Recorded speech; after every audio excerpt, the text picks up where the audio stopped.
Sempre più botteghe chiuse nei paesi, sempre meno luci dei negozi accese nei centri storici.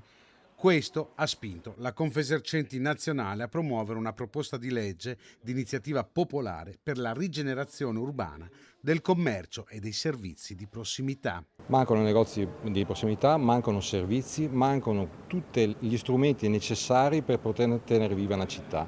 Sappiamo benissimo che non è solo l'aspetto economico, è un aspetto sociale e di sicurezza e noi puntiamo su questo. Per questo partiamo dal basso, come si diceva prima, quindi dai cittadini e dalle comunità, perché il minimo sono 50.000 firme. Noi crediamo che possiamo superare di gran lunga questo numero di firme perché è bene comune, non è un bene di un'unica persona o di grandi player come spesso ci confrontiamo, ma è il bene di tutti i cittadini. L'obiettivo è creare delle zone economiche speciali di prossimità identificate anche con la regione, con sgravi fiscali e semplificazioni. È il momento che lo Stato, il governo, metta a fuoco questa come una priorità perché riguarda tutte le città italiane e metta a disposizione, anche sulla base di questa bella proposta che noi sosteniamo di Confesercenti, degli strumenti operativi anche per ribilanciare tra il web che rischia di continuare a crescere nelle vendite ma non versare sufficienti tasse e il mondo fisico che invece è quello che dà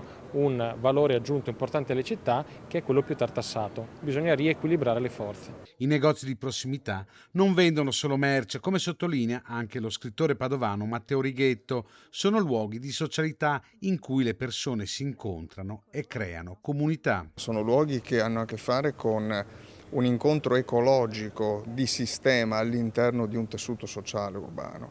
Quindi vedere sfarinarsi questo tessuto significa vedere sfaldarsi contestualmente una società, una cittadinanza con tutti gli aspetti negativi che ne conseguono. Per questo è importante, a mio modo di vedere, partecipare firmando questa campagna.